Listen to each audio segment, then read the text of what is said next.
In recent years, the city of Albuquerque has spent roughly $23 million on affordable housing projects. We take a look at exactly where that money is being spent. A local bookstore is facing an administrative hearing with the Code Enforcement Department today after repeated violations from the city of Albuquerque for allowing unhoused people to congregate and sleep in their parking lot. Weeks after the Department of Homeland Security began eliminating the registration of thousands of international student visas across the country, the Department of Justice announced last week that those registrations have been reinstated.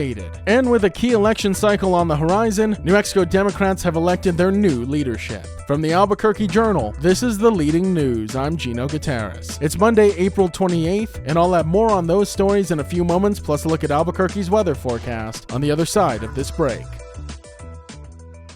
This episode is brought to you by the Kirtland Partnership Committee. For 30 years, we've been dedicated to supporting, growing, and preserving the Kirtland National Security Complex. We work tirelessly to enhance military readiness, foster community partnerships, improve quality of life, and promote economic development right here in New Mexico. Join us in our mission to ensure that Kirtland remains a cornerstone of national security and a key provider of quality jobs and investment for all of Greater Albuquerque. Together, we can make a powerful impact. Kirtland Partnership Committee, proudly shaping the future of our national security for 30 years. Albuquerque has spent about $23 million through its Housing Forward Fund, created several years ago, to tackle the city's growing affordable housing crisis. A recent funding review presented to the City Council revealed how the money was spent. Expenditures came in the form of motel conversions, commercial building redevelopments, and a controversial $3.3 million staircase repair at the Beach Apartments, a city-owned property. City councilors raised concerns that a significant amount of the fund was used for maintenance rather than new housing. Housing leaders defended the cost, saying structural repairs like the stairway were critical for building safety. The investment comes amid a severe shortage of low-income housing, as highlighted in a 2024 Root Policy Research report. Many Albuquerque residents spent over a third of their income on housing, and overcrowding is common. Under Mayor Tim Keller's Housing Forward ABQ initiative, the goal is to add 5,000 affordable units. Projects have included converting the Sure Stay Motel into the Los Altos Lofts, now a 90-unit affordable complex near Los Altos Park, boosting high occupancy and no debt. However, a planned acquisition of the former Quality Suites near Gibson Southeast was abandoned after environmental and structural problems were found. The fund also supports redevelopment projects like West Mesa Ridge A and efforts to transform Lomas Tower and 2 Park Central Tower into rental housing. Additionally, $1.5 million was allocated to improve energy efficiency in city-run apartments, and around $776,000 covered administrative overhead. Despite the bumps, city officials maintain these investments are critical steps towards easing Albuquerque's housing shortage. Quirky Books, a local bookstore in Albuquerque, is facing an administrative hearing on Monday after repeated zoning violations for allowing unhoused people to sleep in its parking lot. Owner Gillum Curley has hosted around 18 people in 12 tents for over a year and a half, saying he feels a moral duty to offer them a safe space despite city citations. The city of Albuquerque could fine the store and order the removal of the encampment. The city's planning department declined to comment ahead of the hearing. Mayor Tim Keller emphasized the importance of former processes like the city's Safe Outdoor Spaces program, officially sanctioned and managed encampments, and encouraged people like Curley to apply through those channels if they want to help. Curley defended his actions, arguing that private property provides a critical refuge as public sweeps push unhoused people off the sidewalks and parks. In a statement on Instagram, Quirky Books urged the public to attend the hearing to show community support. However, not all the neighbors are supportive. Nearby businesses, including Firestone Complete Auto Care and Score 420 Nob Hill, have complained about the sanitation issues and customer safety concerns, saying the encampment deters business. Curley acknowledged the tension but said increased encampment sweeps citywide have contributed to the influx of unhoused people in the area. He maintains that hosting unhoused individuals upholds their constitutional rights to safety and property, a stance he hopes will influence the hearing's outcome.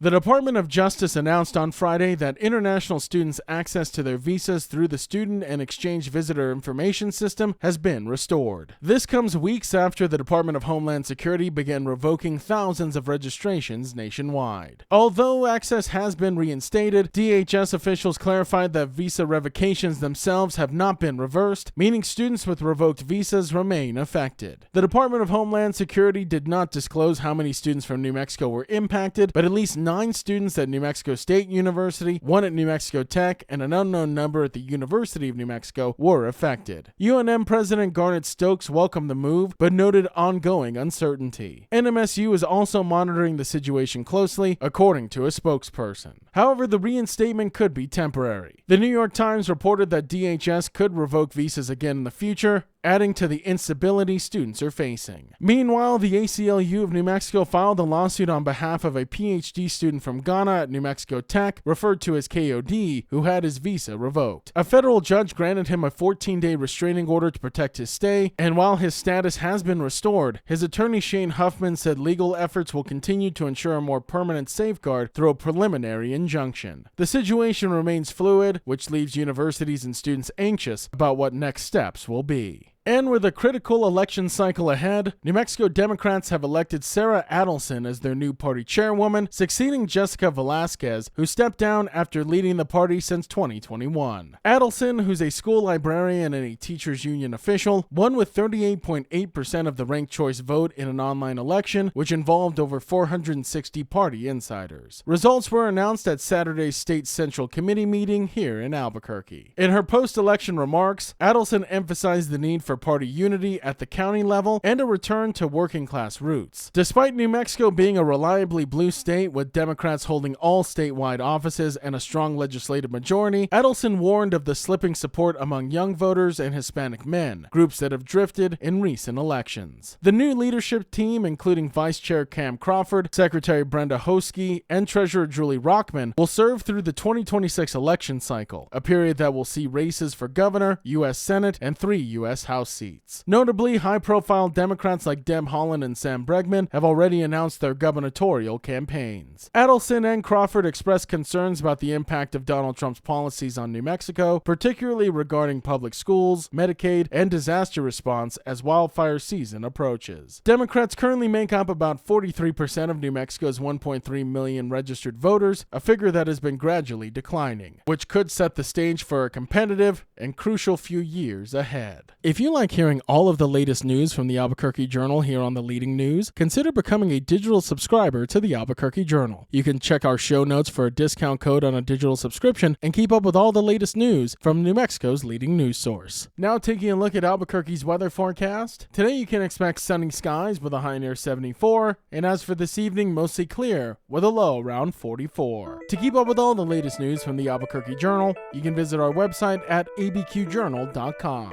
That's the Leading News. I'm Gino Gutierrez. We'll see you again tomorrow.